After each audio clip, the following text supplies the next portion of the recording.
This is the sound of your mind, like chugging along through the muck, through the depths of your mind, down into those deeper places. It's kind of sticky and muddy, you know. It's not firing off on all cylinders. You know what I mean?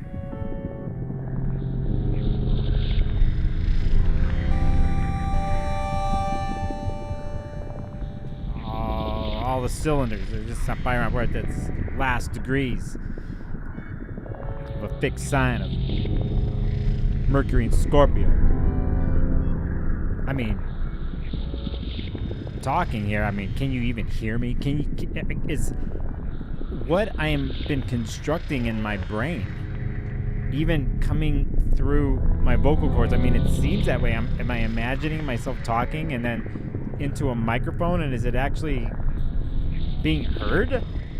Because I can hear the voice in my head. I can hear the voice in my head, but can you hear the voice in my head? That's what I need to know. I need to know that these deep secrets I've been probing in my mind, my obsession the last several weeks, what I've been really thinking about when I go to bed at night and when I get up in the morning, and what's really behind all the words and the ones and zeros and the scrolling and the news and the tension and the anxiety. I mean, I've just been obsessed about one thing. Do I tell you? Do I tell you what this is? Before I do that, I need to know. I need to know if my voice is loud and clear.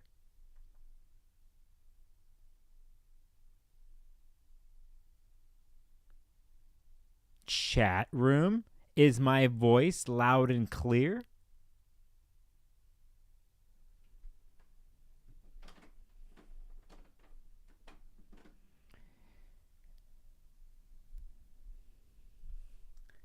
Can you hear me from this place that I'm in? Isabella, Scorpion Muse, Hoffman, Canada Dry, The Bibby Blog, Lily Welch, Steffi G, SG, Jendi, Gabriella, Lily, Cosmic Supermarket. I want to go to the Cosmic Supermarket. You can hear me. You can hear my mind and the sounds in my mind. I'm in this deep swamp in my head, and I actually like it. And I kind of got the cue from the universe telling me that I have to leave this swamp of my mind. Like in a day, and I don't really want to. Mercury and Sagittal, whatever is? No. I'm too busy here going inward even deeper and deeper into my mind. I see the piece of gold. I see the sparkle in the dark, the sparkles of gold in my mind. And I know the secret now. And as I talk to you, I will not probe your mind, but think about that secret you have. Think about it. It's right there. What are you going to do with it? What are you going to do with it once you lock it down, focus? See everything for what it is, all the angles. When will you release it? Will it be with the word? Will it be with the pen? Will it be with sound and color?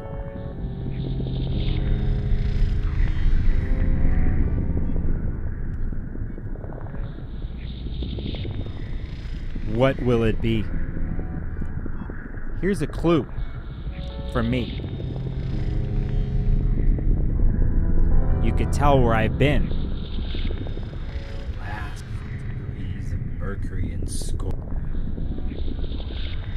Penetrating words. You see, secrets revealed tonight, 6 o'clock. You see what happened to me today? I will be talking about the rest of this week's This place that I'm in, this depths Mars of my and mind, Scorpio and what you opposite see. Uranus. Taurus. I found a pet. Explosion. I found a little buddy on my face. That leads into a powerful, volatile new moon. I have that look in my eye. That leads to next Friday when the Sun and Mars I found my secret. are together in the sky and melt down to its purity. And Mars comes out reborn. From the shadows to the light. Into your mind and your heart. Tonight at 6 o'clock Pacific. See? I'm out of my mind. Out of my mind. Proudly out of my mind. So, what's up?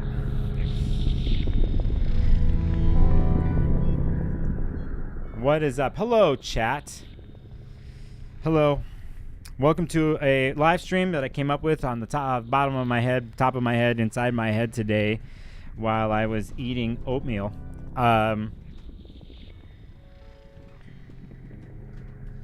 As I'm tangled in the cords. I was like, let's do a live stream because I've been really busy. And I'm still busy, but I need to talk about certain things. And I need to tell you the secrets. You know, I have major 29 degree placements in my chart in fixed signs. So, hold on a sec. Wait a second.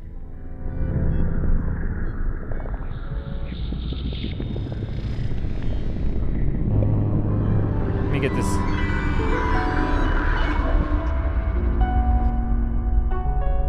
There we go. Wait a second.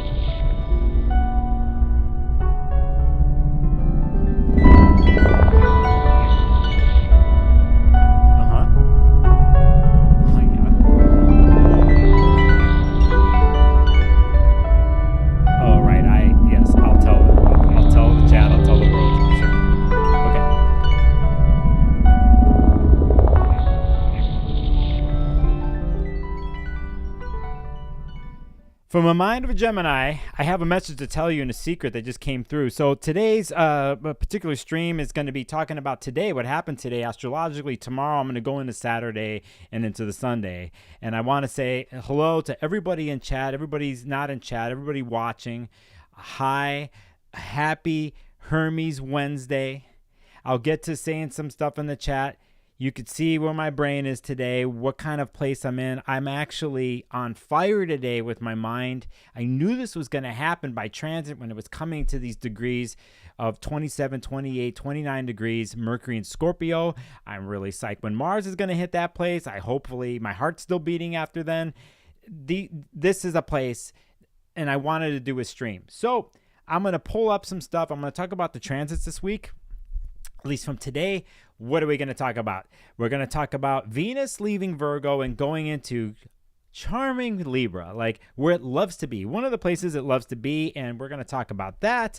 And I will try to be positive and not so cynical about it. And then I'm going to talk about something that happens tomorrow, where we're going into Mercury. I don't want it to leave Scorpio.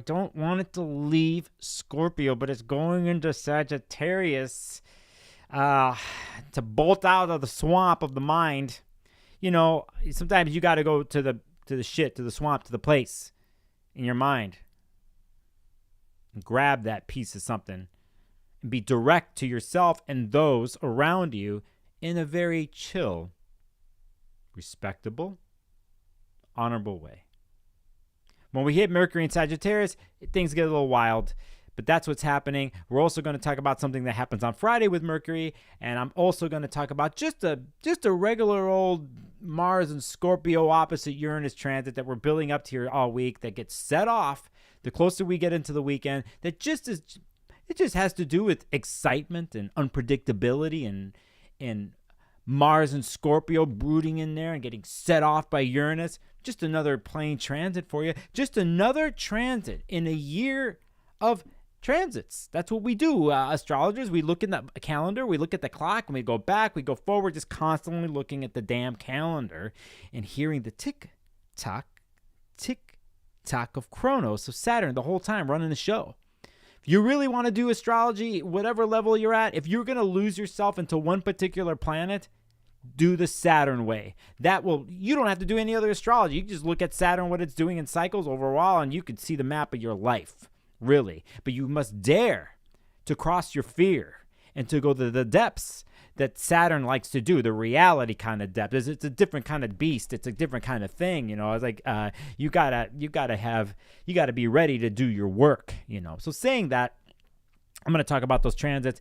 Hey everybody in chat, give love, get love. BBSG, I see you, Kate, in chat. I will look here before I jump into the charts, and yeah, okay, good.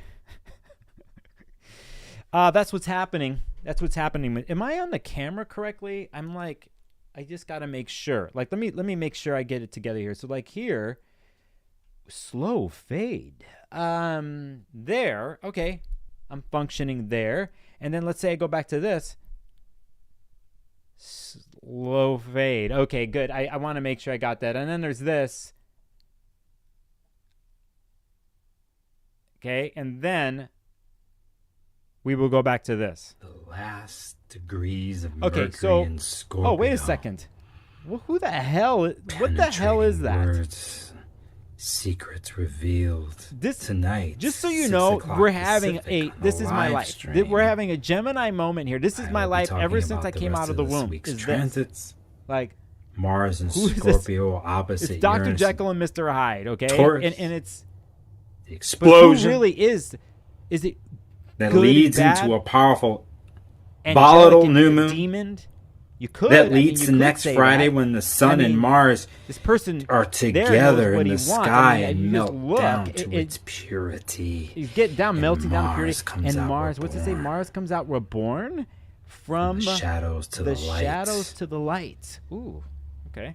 And then into your mind and your heart. Tonight at 6 o'clock Pacific. 6 o'clock. Okay, tonight at 6 o'clock. Okay, here we are. So, let's jump in here. Hello, Tina Reynolds. Kiara, good to see you from the other side of the world. Good to see you, KC Night Rain, Angela M. Everything looks good. Hey, all right, let's do it. Here we are. We're at this right moment. I just updated the chart. You could see here. I gotta make sure I'm in this world here with my face.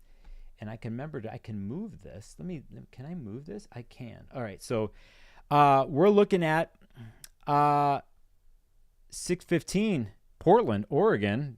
That's where I reside presently. This stream happens to deal with a Gemini ascendant. I didn't plan this, by the way. These intros that I do and everything is all on the fly. I got my tools, but I didn't plan it. I didn't plan on doing this. I just picked the time. Then I'm looking at the Gemini rising chart, and see the life I have, the Mercury and Gemini life, trine exactly Uranus, the grand air trine that I have, the madness.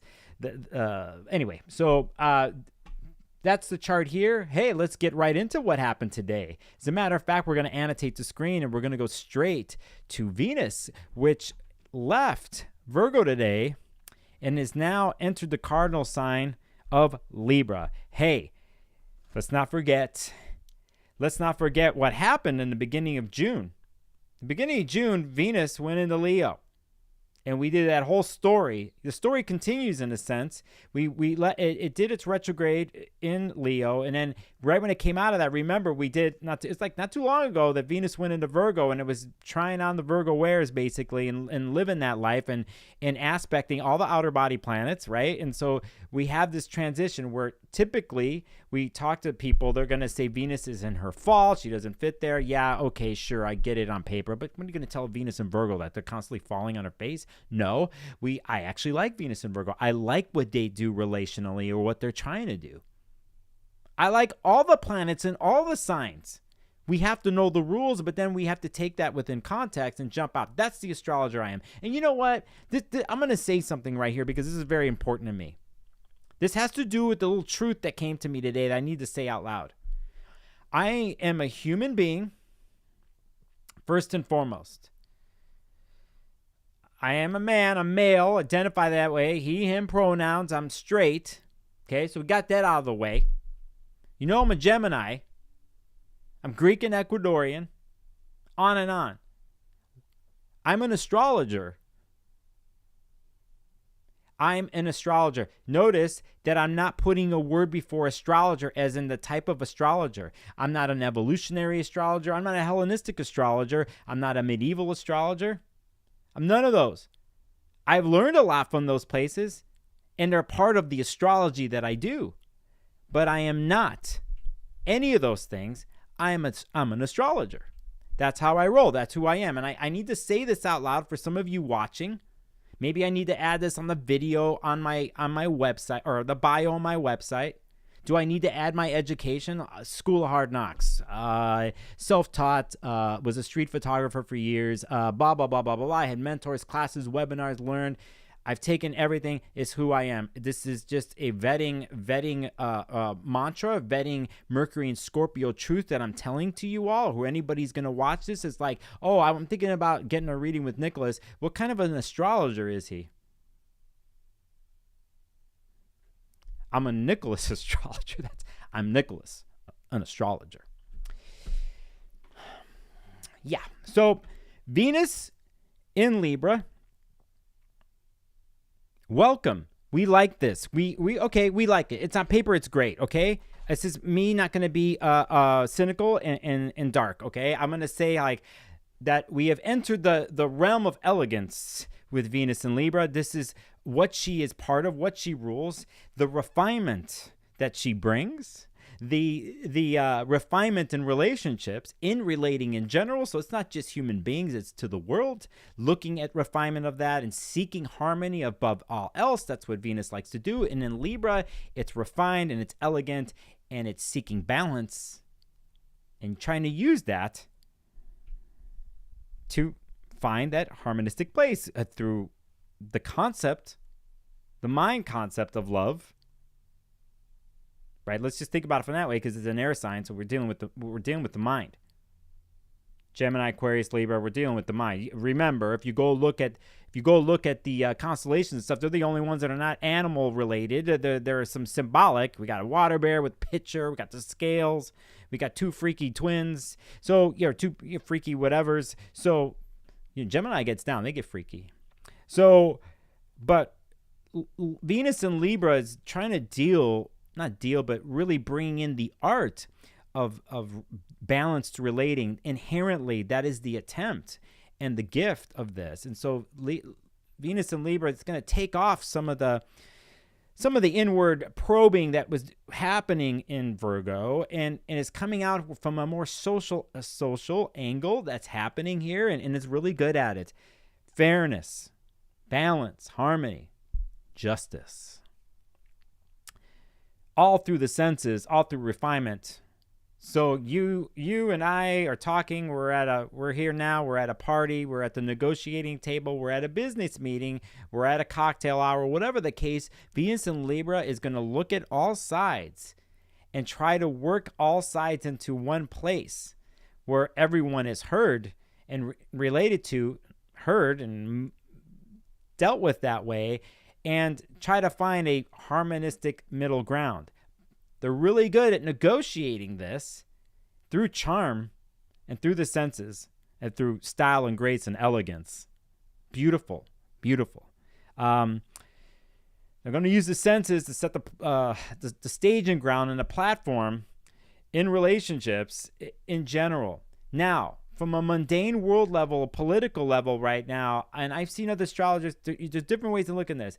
If from the optimal angle of the words that I just used to describe this, we need more of this, right? Can different sides, whether it's in warring factions, injustices in the world, or a warring faction that's happening in a comment section of a post, can people find the middle ground? Inherently, we want Venus and Libra to be involved in here to help find that middle ground where each side, the side that's holding on to whatever and is trying to state their needs or not being heard, and the other side's feeling the same way, is can both sides or all sides listen at first and then at some point to get to a place? And usually the place in the middle, if it was to harmoniously happen, has to do with just compromise and negotiation, really. It's just how it happens. Does it happen in a harsh way, or can it happen with style and tact and honor and all that? And that's where Venus is coming in here. Like, does this kind of want to move that way? So again, politics of relationships and setting up a platform for negotiation and compromise. Now, let's look at the other side of this, because I always do. Everything's great on the face and the front. Oh, everything's fine. All heard, whatever. And Venus and Libra can do this and come across there. But underneath, a lot of times can sacrifice their personal needs first in order to have the rest harmonized. And so when Venus and Libra is not functioning, excuse me, on all cylinders, it can sacrifice itself that way, or it won't speak its truth, or because it could inherently disrupt the harmony and will kind of set it up for everyone first and not themselves, and that can scales get unbalanced. We bring in the indecision part of things, or things are said with candy, style, and grace, and it sounds really good, but it's not really backed up with action. Just kind of floats off. Can get very air sign cold up here, but not incorporate the rest. And that has a tendency to happen with air signs when they're unbalanced. That it's all mind, and the rest you don't get. You don't go deeper, right? So I'm just showing you the other side of it. But in general, she likes to be at home here. Nice Malbec. Great music in the background. The lip gloss is rocking. Smells good. Food's cooking. I like it. It's good. See, I'm being good. I'm going to be good with Venus and Libra, and that's what happens today. We're going into the beginning of December for this transit to happen. It's going to make a bunch of aspects. I'll talk about it in other videos. I will say that we cannot forget what Venus is about to do here, because it is the trailing planet here for the second half of the year. Mercury, the Sun, and Mars, they've all have been through the signs already, and Venus the whole time, because of the retrograde, is trailing behind. So everything that Mars and Mercury and the Sun did in Virgo, Venus just did. Everything that happened with the Sun in Libra, Mercury in Libra, Mars in Libra, Venus is about to do and go over. Okay, it's great, but remember, it was just last month where we had a major eclipse that happened with the South Node of Libra and Mars in Libra right there. And that was no joke. And Venus is heading that way. There's great aspects along the way too. Remember, it's going to end with a major square with Pluto, because Pluto's in the end of an air sign. I'm just end of Capricorn. So it's all good, right? It's all good, but let's not keep it at surface level. Let's deal with parts of reality here. It's going to go over the eclipse degrees eventually, okay? So saying that, that's what happened today. Let me get the time straight. And didn't know I was going to go on that rant, but it's very important. I mean, love, money, resources, Venus, the finer things, the good things. That's in play here. We need a little bit of that, right? At the same time, we got to watch those things. We got to see, negotiate with ourselves on how we deal with our finances, money, wherever Libra's in your chart. Anyway, so that's what's up. We have, that happened at 1:30 a.m. Pacific time earlier today. And at 4:16 p.m., Mercury at, let's do it right here. Mercury at these last degrees of Scorpio right here at 28 degrees has made a sextile with Pluto. Hence, the other reason why I wanted to do this stream, because Mercury's not fully divulging anything here in Scorpio, the secret, but it's having Pluto on its side as a conduit of opportunity to dig deeper, but to be very crystal clear about what is coming up in that degree, and actually can really harness that focus, Mercury being in a fixed sign with Pluto behind it. Wow, that's a power moment for Mercury and Scorpio and what it's been dealing with. And we dig it. And that's why I wanted to do the stream today, right? In a sense, it's ruling this Gemini rising chart. You know, I'm like, this is a great thing to do. I'm all about it. You know, a little bit of a revealing quality here in one sense after its whole transit, but still secretive with Pluto, but not in a manipulative power way. It's like a reclaiming of the power of the mind, what happens when one focuses in Mercury and Scorpio type of way, and we take this at the very end of the transit. So, you know, that is what's happened right now, what's happening right now, and it's a concentrated mind power, right? So, we're getting ready for something here. We're getting ready. Let's go to the next day. The next day would be, it's already Wednesday. It's Jupiter Day, Thursday. Here, you're going to see it right here. I got just, 24 hours from right now. We have it right there. What about Thursday? What's going on? Well, at 10:24 p.m., I won't go to the other aspects that happened today, but let's go off what I just said. We see here at this point at 6:15 tomorrow on Thursday, you see Mercury at 29 degrees and 44 minutes. It's at the last breath of this, right? And then we're gonna go. We'll just launch off here and make the chart work. I'm gonna go 1, 2, 3, 4.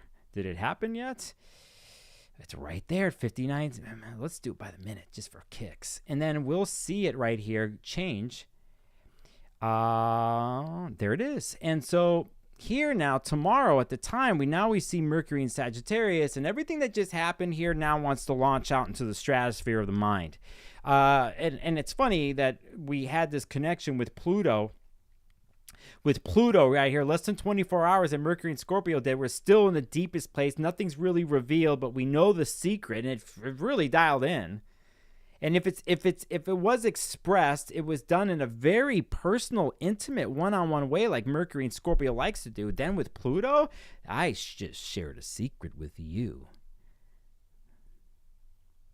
You and I, and nobody else.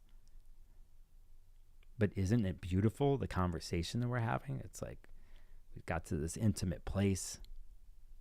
We've created the safety and security and the trust for this moment to happen. And I get to tell you my truth with everything. The struggle, the beauty, the tears, the directness. And then we come to a place where Mercury comes into Sag to explode out of that internal place and need to push out and need to take what happened here during the Mercury and Scorpio transit, and start to seek something else with that knowledge. By rules and stuff, they're going to say Mercury's not working the best in Sagittarius. You don't want to hear me go on a rant like I did earlier. I go past all that, and I have my own versions of it, and you got to too. But we want to, understand here that Mercury's seeking truth in a different kind of way. It's outwardly, and it's not the way it was happening in Scorpio, but it's outwardly, and it's going to do it by testing itself in the world, picking that one thing it wants to know everything about. Hence the centaur and the bow and arrow, focusing on that one thing, and it's going to go out and seek it out in a Jupiterian way. So, Mercury's busted out of the gate here. Seeker of truth. Wants to profess. The preacher of it. A mind search. Searching out. Sounds like Star Trek or something. So, internal to external. Not so dark and weird, and when Mercury in Scorpio can get kind of off in its fear mode, protection mode, secretive mode. Mercury in Sagittarius here is going to be bringing the faith and hope and optimism with the word too. Can change anybody's mind. This is like, I don't know if any of you have ever been to Jazz Fest in New Orleans. There's a, I haven't been in a while, but there's a part of Jazz Fest in New Orleans that is, there's a tent called the Gospel Tent. And it's a good place to go because it's effing hot usually at that time of the year. It's springtime, 2 weekends in a row. And you're blazing out there, you're having beers, music's great. You've been up for 4 straight days because every night you've been partying until 8 in the morning because that's what's happening outside the fairgrounds for 2 straight weeks. Our shows till 8 in the morning. It's a dream if you're a music lover. But you're tired, you have a bunch of beers, a bunch of some jambalaya, and you're like, I'm going to go rest in the covered gospel tent. And what happens there is a lineup of gospel bands and orchestras or whatever, all from the South. And I'm telling you, it is the most amazing experience. To the point where you could be sitting there, and when they call up to confess or to change, to born again or whatever you want to say, you'll find yourself walking that direction. What is said and the music that's coming across, it's uplifting. It just reaches into the truth of you. And when they say stand up, walk to the front. I've done it a couple times where when I was my drinking days, I was drinking and I was like, I found myself walking to the front. And then my friend's like, dude, let's go. We gotta go, you know. Mercury in Sagittarius can pull stuff like that off. It could be the guru and the preacher. It could sell you on the best dream philosophically in your world, and that's cool.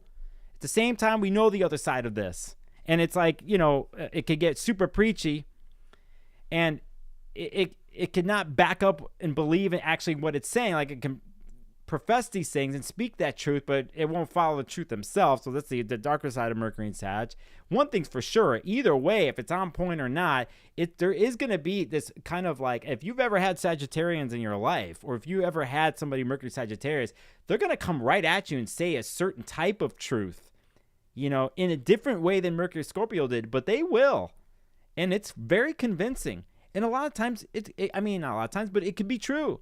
You just have to be careful you have to catch it and see if it's really true for you, right? And that's kind of the story with Sagittarius and Mercury and Sagittarius, is seeking out other types of truths and higher truths and to see if it incorporates eventually with your own. And we do this by moving around, by seeking different things, by trying to understand different things in the world. We travel, we go, we take classes, we find a guru or mentor. It's like all this type of stuff, and then we see where we end up after that. And we take in some of that and we bring it into our world. But, we also have to be careful here too, that because of that hope and faith and optimism of Mercury and Sagittarius and the way it flows, it could be masking like certain realities one has to deal with by constantly being positive. Right? So we have to check that, and we have to get, and this if you have it in your chart, or if you have somebody like this in your world, they could go to a party, Mercury and Sag at the party Venus and Libra's throwing basically, and sell the dream and do all of that. When they come home, they're like depressed as fuck, and they actually don't even believe or don't even follow what they were saying. That's when it's off balance. When it's on point, it's the perception, the incredible perception that this Mercury and Sagittarius could have, and it's following that perceivedness. It just got to be careful it doesn't go to deception, right? So I always like to bring all sides of this. 10:24 p.m. Pacific time, Mercury goes into Sagittarius. Hey, let's go a day later. We're going to Friday, on the 10th. At this point, just so you know, the moon's in Libra. By the way, moon's going to go into Libra here on Thursday early in the morning. It's going to make an exact conjunction with Venus and Libra while we're sleeping. Just need to say that, but it's an interesting transit for Venus and Libra to come in, and the moon-Venus conjunction. So here we are on the Thursday. I talked about, you probably noticed something in the chart already about Mercury here, and I'm about to get to it, but that's Mercury in Sagittarius. We go into the next day, Friday, and we see something here, and I'm going to make sure I get this just right for the most part for dramatic points of view, and then I will, before I get to the weekend, I'm going to look in chat, And let me get this just right. I see. Let's do it like this. And so I show that.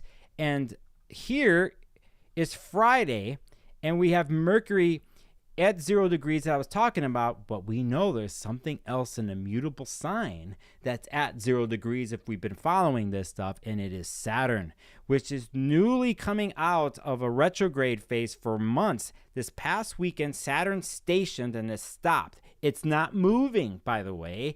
It is slowly inching here for this next so many weeks, slowly out of 0 degrees, then into 1. So it's kind of at a standstill here. And here we have a Mercury-Saturn square that happens. And off the bat, Mercury in Sagittarius, feeling really good coming out of Mercury in Scorpio, hits the wall. They get a reality check by Saturn. And I like this. It might suck, but now we're going to deal with like Saturn calling out Mercury about the way it can preach out, or so-called what the truth is, right? And so that's one way this could work. We have to be careful with deception here in the next couple days with Mercury. Once it leaves Sagittarius, with those 1 or 2 days into the weekend, things might not necessarily be clear, or it feels that way, and it has that hope and faith and buoyancy under the words. But Saturn here is kind of bringing something, and what's happening in mutable signs here, so things can get off its course. It's not the way that Mercury in Sagittarius wants to start, by running into Saturn. It's just not the way. Mercury in Sagittarius is boundaryless. It doesn't want to run up into a wall. It's like it wants to keep going. It just got started. So we have that, and I'll say 7:07 a.m. We build towards it on Pacific time. On Friday, Saturn square, and you can see here I got my other thing, my explanations here. But you see what happens off the bat. And we like this, actually, and I want things to be more defined off the bat with Mercury while it's going to do the rest of its transit. And there's going to be some other aspects that happen, but that's how we jump in all this. And that's what we start. So, hey, love conquers all. Venus moves into Libra. Mercury comes into Sag. 2 major placements to shift the scorpionic story of like internal heaviness or just brooding at times, which I like. But in general, we have this movement. We have Saturn station. We kind of, all right, we just had 2 major planets change. But there's a reality check that happens, and this is good because in one sense, it's asking Mercury to define itself a little bit more here and have a little bit more focus in Sagittarius for the journey that it's about to do. And eventually, when Mercury does its run here and it goes into Capricorn and all that, we're going to have a Mercury retrograde that's going to happen. That's down the line and for another video. But that happens, again, on 7:07 a.m. on Friday. Mercury square Saturn. Before I get to the next day or whatever, I'm going to say what's up to people in chat. Before I do this, the last wait a degrees second. of Mercury Wait, in no. Scorpio. Wait. Not this guy again. Penetrating words. Secrets revealed. Tonight. 6 o'clock Pacific. 6 o'clock. It sounds like a newscast stream. that's about to happen. Live. Oh yeah. We'll be talking about the rest of this week's transits. Just so many Mars and hours Scorpio, left. Of opposite Scorpio. Uranus and Taurus. Look in my eye. Look at this shit, man. Explosion. Look like I have bloodshot eyes. That leads into a powerful scorpion on my face. volatile new moon that leads to next Friday when the sun and Mars are together in the sky and melt down really to its purity. You're really sensitive, and there's a reason for the protection. I get it, but when we're there one-on-one and intimately there, I see how delicate you are, and actually there's power in that. There's a focused sensitivity, and I appreciate it. What I like in general is the journey to go with Scorpio energy, or a person, if possible, if they decide to you pass their vetting process and you get into this place of trust slowly, step by step, and then you see the other side, like they're ready to go all in with you and bond with you and mesh with you and all that, and you get to these deep places. They're powerful, and all signs are powerful, but like there's a really sensitive thing, water thing that happens there. And one of the best things I love in my life is when I have Scorpio energy in my presence or in my hands or in a hug, virtual reality where they let go. Oh, that is the best. And can a Scorpio do that in the end fully surrender that way? They know they want somebody else to surrender that way to them, but can they do that? And is that losing in one sense of one's power to them? Can they do that? But I'll tell you, I've been there. I've been there with them. And when they do, and it's safe enough, and knowing that it's all in and 100, I'm loyal to them in that moment, or loyal with them, we're loyal together. And when they let go and surrender, that actually is the most ultimate power move that a scorpionic whatevers can do. You don't lose anything. You don't lose it all. You gain. A lot of times, that archetype, the Scorpio archetype, is showing us how to do that. You just don't see it outwardly. But you get mixed up with one in a good way when they're not going to be living in the dark zone all the time and trying to manipulate and do power moves that way. But when you catch Scorpio energy or whatever person on point, whatever, it's such an incredibly beautiful thing. They do not get the credit that they deserve when it comes to these types of regenerative situations with their emotions and when it comes to love. It's like they don't get it. Some of the other signs get the hype. But I know, and I've been there with you. I've been there. And what glorious moments of orgasmic tears of transformation that I've had in my life. And those types of situations you never forget.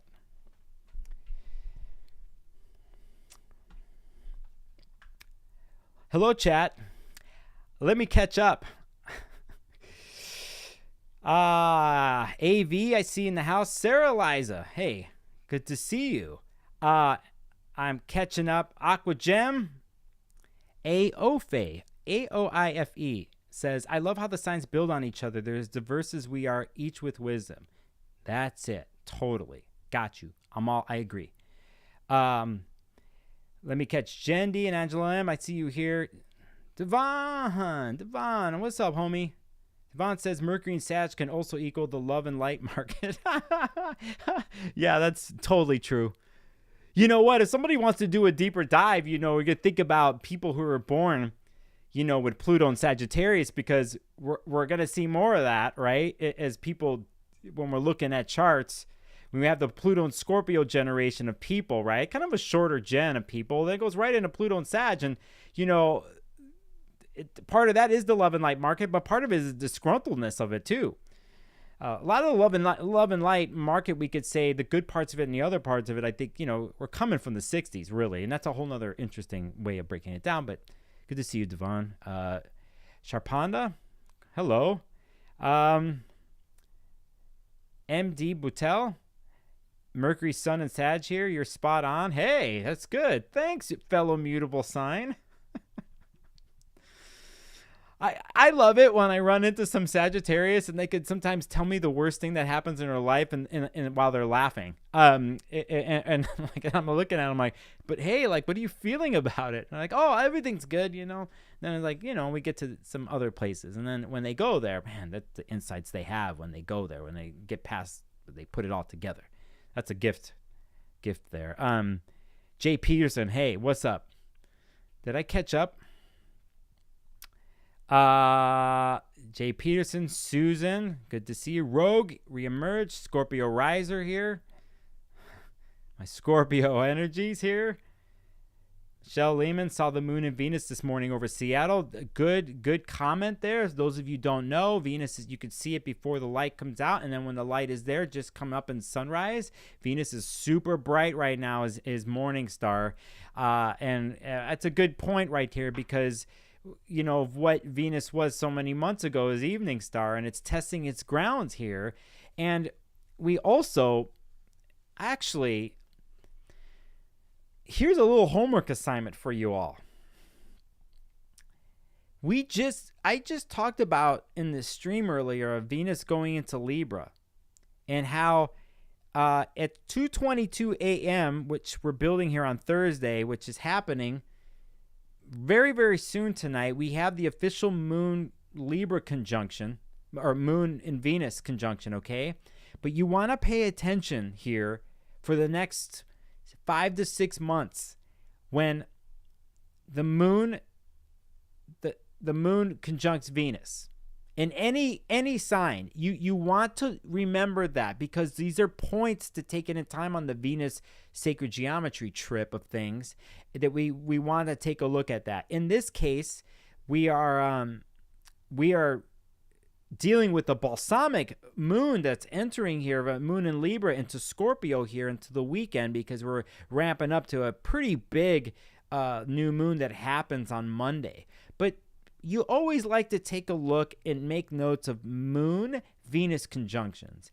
And if it's possible, at certain points, when you can see it visually, like the moon's, you could see the moon, right? Not the dark of the moon, right? Because we're going to balsamic. But when we have those points when the moon's visual with Venus, that's a gateway. So, hey, BB Blog, how am I reading? Oh, okay. I see your comment. Somebody's asking me what Pluto generation I'm in. I'm just gonna make one up. I'm a Pluto in Aquarius. I'm turning into one. Let's get into the weekend. Let's do this. So, as we slowly fade, let's do this. So here's Friday. I did that. We're gonna go into Saturday. And why? Why are we going to do this? We're going to point out here. We're going to point out a 29-degree Libra moon that's about to enter Scorpio.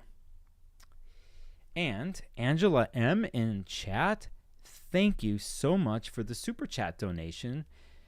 Angela, whether on mobile or it's on desktop, used the money symbol by the chat and decided to throw a tip my way. And a lucky sevens, triple sevens. Thank you, Angela, for helping me out and towards my falafel fund this weekend. I think I'm going to go get a falafel this weekend, and you are totally contributing to that. And honestly, anybody who's on my Patreon and donates here, it's not like I'm making crazy money, but what I do specifically with the money is all from gear and software to enhance my world. Like this nice mic that I have, I got a couple months ago. It's really helped me out. It's slowly in the last couple of years when people have donated to me, it doesn't seem like much, but it adds up. And it like, I get to use a new piece of gear, or I got a piece of software that I just acquired to help me do video editing the way I want to. All these things. Thank you so much, everybody, and Angela M. for the acknowledgement that way. That's a total Venus thing, by the way. So saying that, here we are. Let me move the chart up till we get it into Scorpio land, and I'll do it by the hour, okay? And here we'll see the moon in Scorpio now at 0 degrees. We're in full balsamic land here, on the way to the new moon, and this a balsamic Scorpio moon.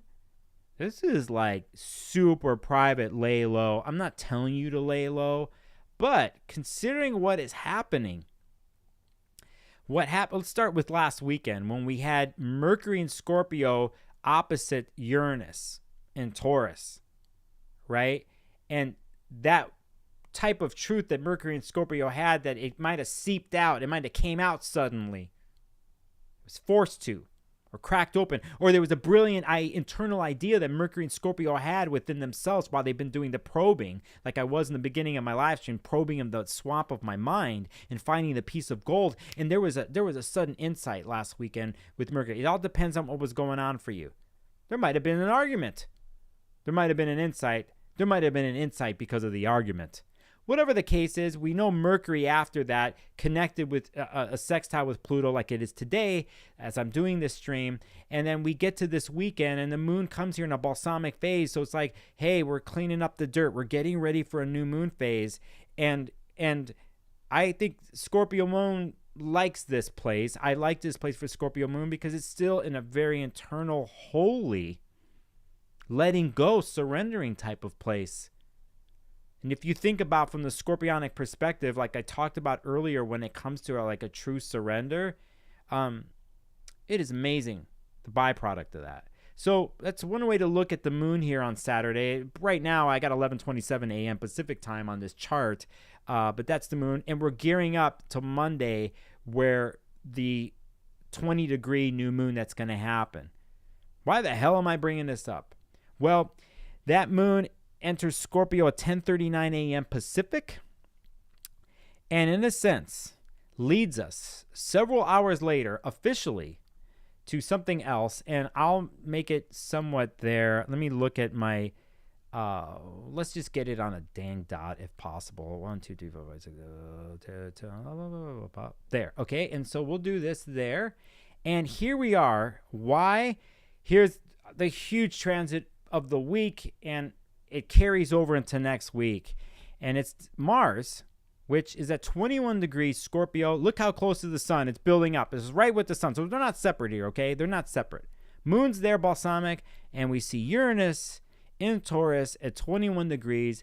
We have a Mars-Uranus opposition officially that happens. It's happening right now as we do this. It's a carryover from the Mercury in Scorpio opposition that I talked about last weekend. It's another chapter in this. It's a chapter in the eclipse story that we had recently. It's a deeper chapter in the eclipses from the last 2 years that happened to Scorpio. And it's a chapter that sets us up for the new moon on Monday and for the Mars-Sun conjunction that happens on the 17th. And I'm even going to say that when we do the major Jupiter-Uranus conjunction that's going to happen in springtime in the mid-degrees is connected to this. That is why I put out a little thing to all of you on Instagram and here on my YouTube about the Scorpio, Scorpio rising, Scorpio moons, Mars in Scorpio, Venus in Scorpio, whatever damn Scorpio that you have, that I said it wasn't done for you. The eclipses are done officially, but you can see now what's happening. I just think it's in an applicable place for you to use and work. You're not at the mercy of an eclipse anymore. You learned a lot the last couple years with a Venus retrograde squaring your stuff this year, with Saturn and Aquarius way back squaring you.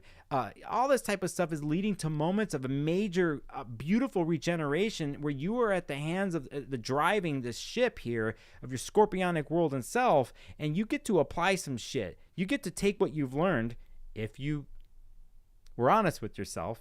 And that's why this Mercury and Scorpio transit we've had the last several weeks is, I think, has been very honest for the scorpionic people. Type of honesty that built up for the last couple of years. And so we get to this place here where there is a spark that happens with Uranus opposite Mars, and it sets Mars off. And you got Mars in Scorpio where it flows there. It loves being there. It is powerful in that sign, and it gets cracked open by Uranus here.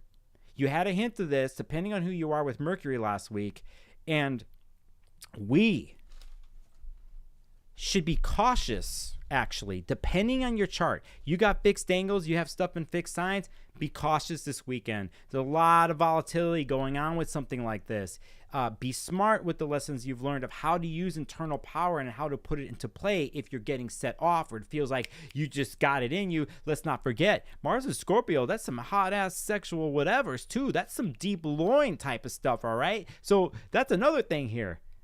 That impulsiveness of Mars and Scorpio, when it does going to show itself and it gets set off by Uranus, oh shit, man! You better, anybody who's got some of that in their life, or you're sitting across some Scorpionic realm or Mars and Scorpio, and they're going to give you that look. I don't have Mars and Scorpio. I'm going to try to do this.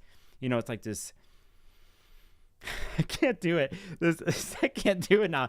It's a steamy look, okay, and it's serious. Like, I want you. We're gonna do this. It's anyway. There's a hyper release that happens here. Let me stop. Canada Dry in chat. Thank you for your super chat. It's Canada Dry says, I want to help, says a Mercury and Virgo, with your gear. Thank you for the support, Canada Dry. Thank you so much. Ring light, costume, TikTok. So on a deeper level, there's a pattern changer here. It's what Uranus does, actually. It wants to change these ingrained patterns, habitual patterns. And I'm not saying they're good and bad. I'm just going to say from what a Uranus type of situation does, It wants to crack the pattern, break it open for a new pattern to come in. So for the Mars and Scorpios, you're getting prepped for the death and rebirth of next week that happens on the 17th here. And you get to have Uranus here. It's all on how you use it. It's if you're going to be remediating this and incorporating it into your world, because I'm an embodied astrologer in the end. If I'm going to put any stupid name before astrologer, it might be 10. I'm sort of 10% embodied, as in I will be honest with people, but I want them to understand their chart and look at things from an archetypal view if possible, or the connections for themselves that I'm just helping with, or any of the astrologers are going to help with, and to understand and take it and try to use it. And if you can't fully use it, at least you're aware and you can understand the themes of it. So you're not at the mercy of things. There's things that you cannot control, but you can control how you look at something and how you react to something. And this is definitely a reactive transit. Mars is an impulsive reactive sign. It wants to take action and it wants to do it here. And it's going to do it in a scorpionic way. It could be secretive. It could be very precise and powerful and to the core. And Uranus can elevate this, set it off, show a new way of doing it. But really, it's breaking up a pattern. Just so happens that the moon in this chart is going to go have an opposition here on its way, right? It's building towards Monday, and you could see what's happening here, because now we go to Monday and that new moon in Scorpio. And I wasn't going to pull up the chart, but I will in a second, because I'm going to try to do a video on it this weekend if I can eat and sleep and catch up with my life. But again, very proud, fixed Mars and Scorpio. Depending on how much pride they're carrying or what what it's doing there, that Uranus can crack that open. Is the pridefulness and the fixedness in a shadowy place where it's not really contributing in the sense to your evolution as a Mars and Scorpio, as a Scorpio? Uranus is going to do something there, right? And so that's why I'm talking about application for the last couple of years with eclipses, because this is a longer story. I'm on a rant right now. Pattern changes. Okay, let me say one more thing about this. If we're going to come from a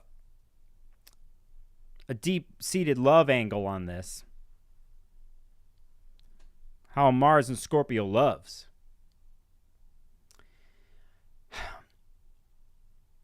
This is a possible new way of showing that in action, right? And how one loves themselves if you have this.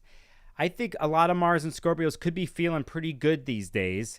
And, I hope you are with this transit. But just know what's building here this week, and know it goes right into the new moon on Monday. And it's a setup for next Friday for something incredible that happens, And again, very scorpionic stuff. We dig it. We'll pull up the dang new moon chart. Again, explosive, volatile transit. For some of those, though, who know your charts and stuff, just be chill. Balsamic moon, the weekend. People are stressed. There's a lot that's happened in the last several weeks. You're going to see who's off balance. Try to step out of the way. If you're going to get caught up and mixed up in some sort of power play, it's like, know your territory. Know the playing field. Are you really up to the challenge if it's that way? Got to be real with yourself that way. Sword and shield and all. 1:11 p.m. Pacific, Mars opposite Uranus. You're going to read a lot about this the next couple of days. Everyone's going to have to take on it. That's great. We see different things. That's just one off the top of my head. Yeah,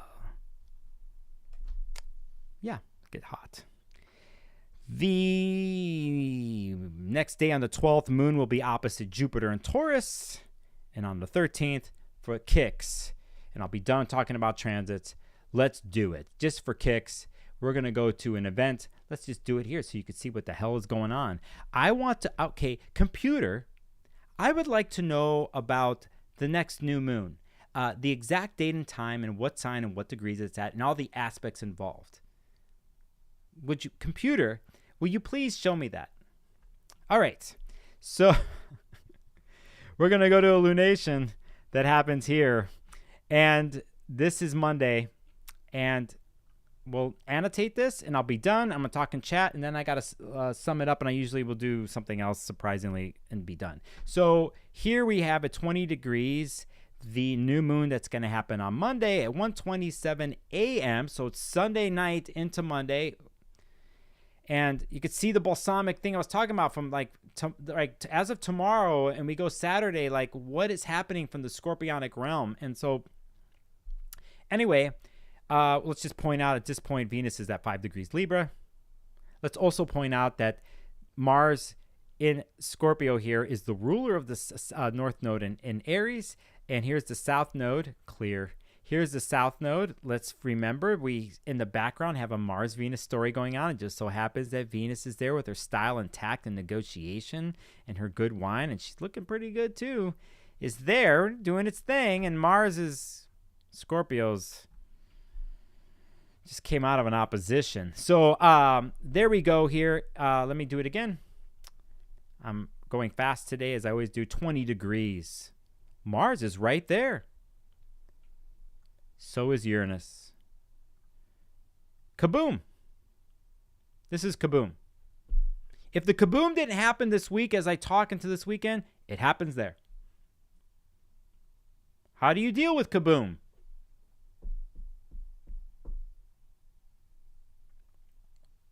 How does a newly cycled Scorpio moon and sun, here there's no way out. What I mean by this is a pattern changer that Uranus is, I'm bringing it up again. It is no way out for the Scorpios. If you haven't figured it out now, Scorpios, for the last whatever, and you're still playing games in a certain part of yourself that you only know that you're still doing. You got a certain habit from an obsession point of view, locked in, fixed Scorpionic point of view. You got planets at these degrees. You know exactly what I'm talking about. You get cracked open. You might as well be straight up and be honest, and you got to ride that wave and let that happen. Let that happen. I'm not going to get into the politics of the world type of shit or whatever, because whatever, there's other people doing that. But this is volatile. We got a little volatile weekend, so you see what's happening. Now, if we're going to take a more personal approach to this, I'm not going to focus on the other stuff in the chart, because I'm going to try to do a video this weekend for each sign or something like that, if I could pull it off. But I just want to give you the timeline of why I'm doing this video and what's happening on the way to the new moon. Okay? And what is happening here? When Mars is conjunct the Sun, Nicholas, here, when we get to Friday, November 17th, we're really coming to this place. And it's the Mars-Sun conjunction that happens. In the background of all this, when we get to the new moon realm and to this upcoming week, we see what's happening from the Scorpio story, but in the background, we have Neptune and Pisces throwing shade over all this. Now, all depends on what your definition of shade is here, but what's real, what's not type of thing. Neptune dissolves. And so this is part of the deal here as we go into the weekend. And in the background of all the Scorpionic stuff and the surprise and the pattern changing and the stuff out of the blue and the combustibility and the volatility, the surprise, the newness, the electricity of it all, Neptune is throwing its shade over all this. And this is why we need to be precise and to know exactly where you stand, Scorpios, about where you are, because it can be very deceptive here. Also enlightening. That's the other way to look at a Neptune trine to the new moon or to Sun and Mars. This is a possible euphoric not transformational moment. What else? Transcendent moment for anyone with Mars in Scorpio here and what they're going to do. I know some of you out there are looking at elections. You're doing elections with Mars and Scorpio lately, whatever type of elections you're going to do. Just know, Neptune's involved. Just another week in the astrology world. Let's go to chat, and then I got to sum it up, and I got work to do. Rogue reemerged. Thanks for the super chat. What's up? Was trying to do 1111, but can't figure out how to change amount numbers. Damn YouTube. Anyway, about a year ago, I called on my Venus return, and you were fantastic. Thanks for your sparkling love. And thank you, Rogue. Thank you for the donation, but thank you for beyond the money that you remember. That we remember. We remember when things were sparkling. So thank you for the donation. And I'll get to the chat here. You guys are talking amongst yourselves, talking about Pluto. Somebody's talking about the new moon and the progressed moon. So, SG, feeling like something's about to happen with relationships. Oh, yeah. Oh, yeah. Someone's having their North Node lit up in Scorpio. Huh. That means you had a nodal flip. Fixed access. Breathe in, breathe out. I'm just going through. Devon's talking to Kate. I like that. Kaboom. So I'm just one word answers right now. Get our shit together. That's always the thing to do. Sometimes we got to have a shit to get a shit together. Did I just say that? All right, you guys are being good to each other in chat. And I want to thank everybody who's donated and everybody watching out there. I'm Nicolas Polymonakos, a.k.a. Sparkles of Gold. And this is the time.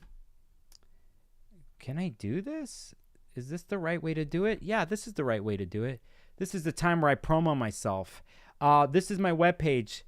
Hey, okay, I'm putting the call out here. I'm going to be straight up with you all right now. I haven't done this publicly. I'm looking for somebody who's a graphic design artist who does WordPress work, because I need someone to help me with a thing I want to do for my site and for different logos. I want to change my podcast logo. I need to up my game. I could do this myself, but I don't necessarily have time. I also have to have them, if they know a little bit about astrology, that's cool. But if they don't, that's even better. I need to have someone that's neutral, not a client that I've worked with, nothing like that. I have to have somebody in neutral realm who can help me with some design and another idea that I have.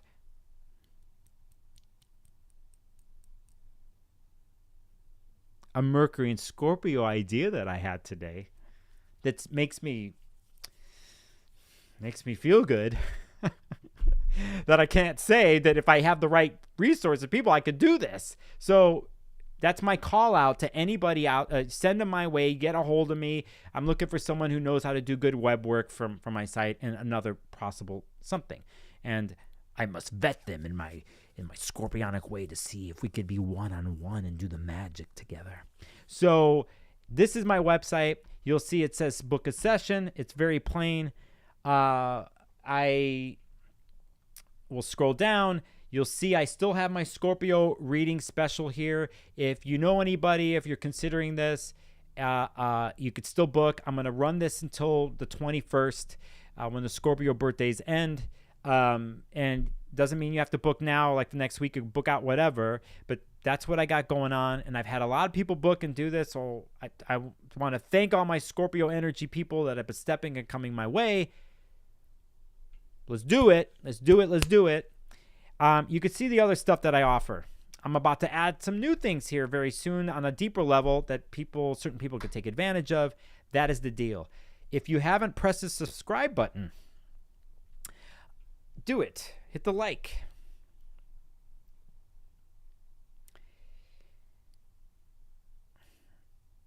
Have you eaten? If you haven't eaten yet, eat. If you haven't drinking a water during the whole live stream, maybe it's time for you to drink some water.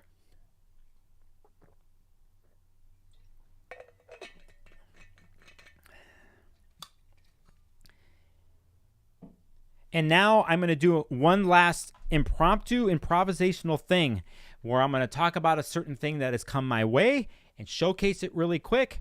I just have to let it flow and hit me here, because I could look at one of the bookshelves here and I'd be like, okay, I could pick something out of there, but let me see what happens.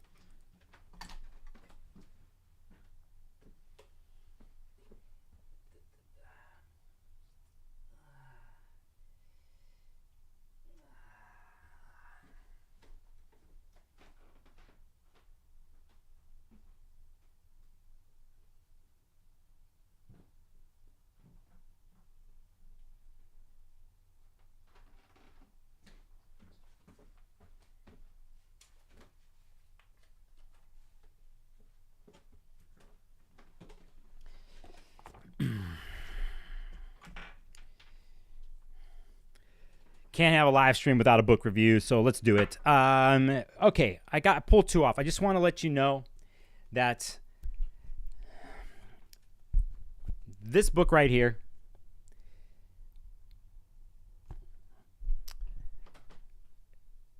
is hard to find, and there's a copy of it up on YouTube for those who have the funds up there on YouTube. I mean on eBay.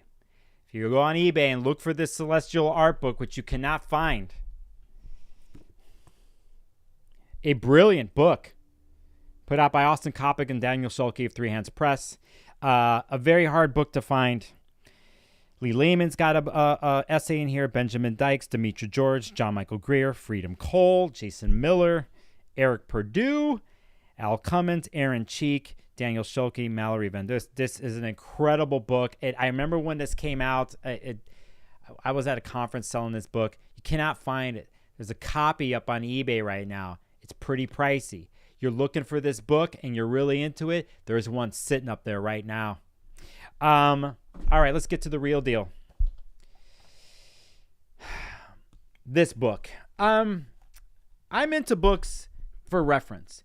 Michael Mukasey, if you do not know, is a genius in the astrology world, dealing with software, writing of software and stuff, being involved in some of the orgs and publishing houses from way back when, before a lot of you were even studying. And he's got a bunch of books. This is a newer edition. I think did the AFA put this out? No, he put this out.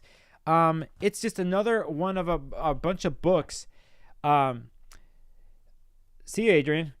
A bunch of books that just deal with constructing in words. And so, which I'm always working on, and it has all the signs, and it talks about, like, let's pick the Scorpio part. Let's do this because let's do it.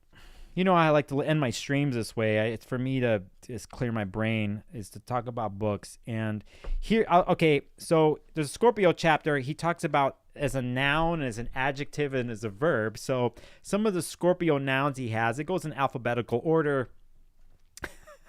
Mistrust, skepticism, suspicion, doubt, resentment, mistrust. That's one realm, right, of Scorpio nouns. And then there's allegiance and commitment, focus and fixation, obsession, analysis, interpretation, investigation, determination, consent. That's interesting Scorpionic noun he has right there. So I like this book. It helps me out. And it has a bunch of other things. There's a lot of other books out there. I have a lot of them. The Rulership book, that's an older one by Rex Bills. You can find that. There's a bunch of other ones. I just like the way it feels in my hand. I'm going to look for it right now and do an affiliate link to help my ass out. It's Astrological Keyword Signs of the Zodiac. There's another book out there by him that deals with house keywords that you could find. There's a newer version and an older version of it. So let me get this together and have the damn right screen of mine. What the hell is going on? I just lost all you motherfuckers. And let me do this right here. Yeah, that's it. And then let me get this together, okay? And yeah, computer. Astrological Keywords of the Zodiac. And I will put up the link in the this affiliate link helps me out. It's a total sellout Amazon link. We'll do it here, and let me make sure I can get this right in chat. I got to go to my actual live stream page to give you this. And I'll put this in chat for you. And I'll also, while I talk at the end, give you my bookshop.org. There it is in chat. This helps me out. Not by much. If you buy from bookshop.org on my affiliate store there, I get a bigger percentage, and it helps independent bookstores. So I like to, you know, that's the one way to do it. But it's usually more than, it just depends. It just depends on the book.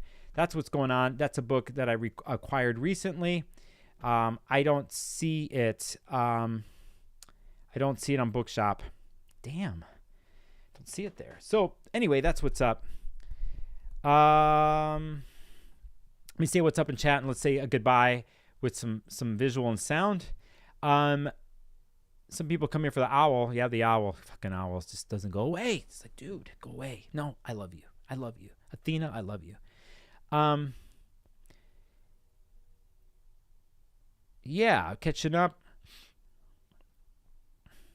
You guys are being good in chat. And yeah, you want to get, okay, that's the other thing. You want to get the notification when I go live. You got to not only subscribe, you got to hit the bell. And when you hit the bell here on the YouTube page, it's going to say all notifications. And that's when you know I go live. And part of the reason I do this purposely is a surprise. So if you follow me on Instagram and you watch my stories, I'm kind of giving people a heads up.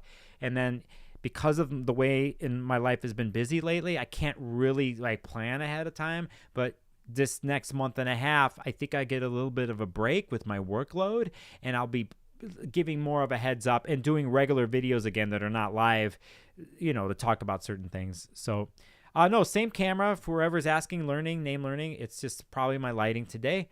Give love, get love. I would do Fiverr, but I've worked with Fiverr before and it's too much of a vetting process. And I want to work with somebody that I know and create a scorpionic bond with creatively. That's what I'm looking for. So, but thank you for the suggestion.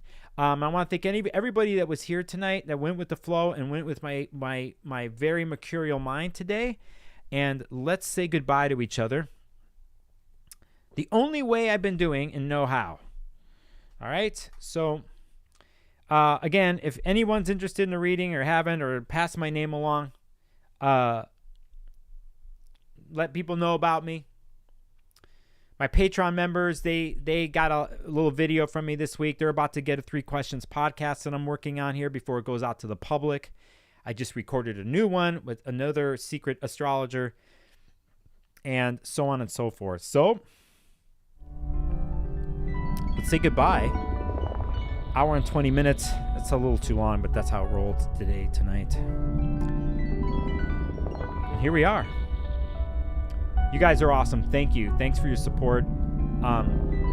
And surfing the transits with me next couple days off the top of my brain.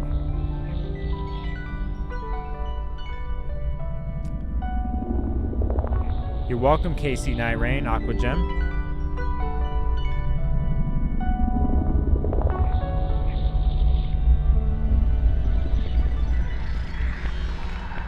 Thank you, Canada Dry. Thank you, everyone who donated. Oh, BB, that's very sweet. You don't have to say that. Thank you, BB. Say hi to the stars, will you? Carrie, you're awesome too. Adrian P, hearts on fire. Shelly Wright, gracias también. Thank you for coming on the stream today.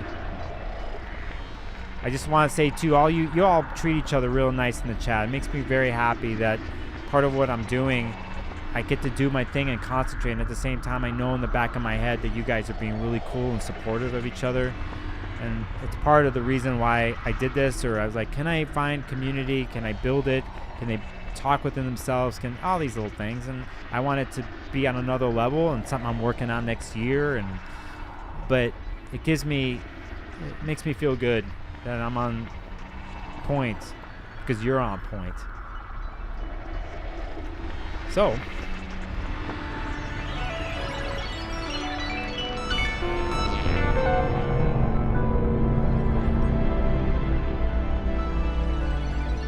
yeah.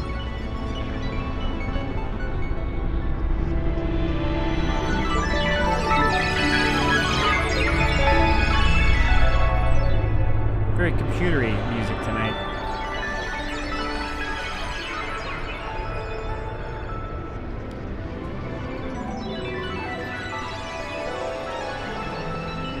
All right, let's fade it out here.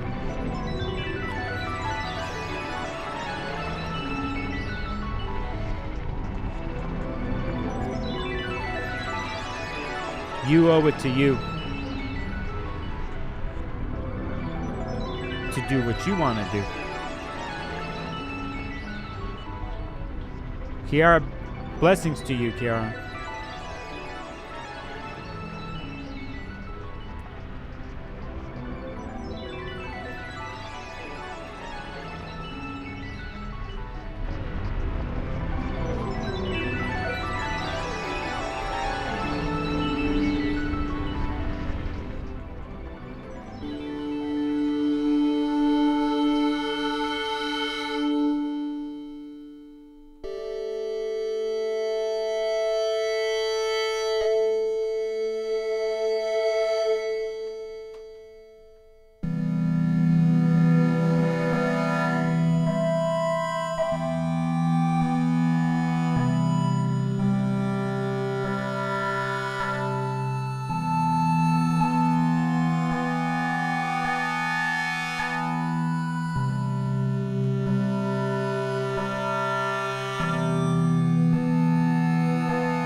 secret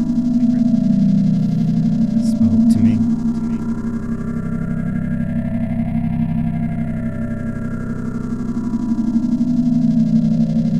My ancestors.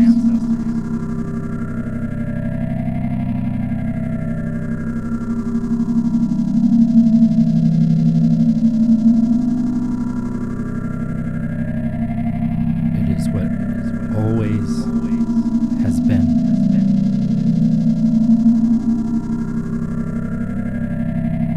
What will always be.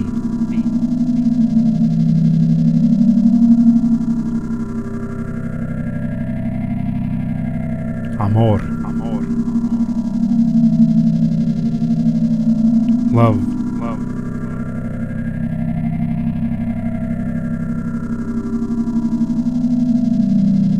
The not so secret. Love.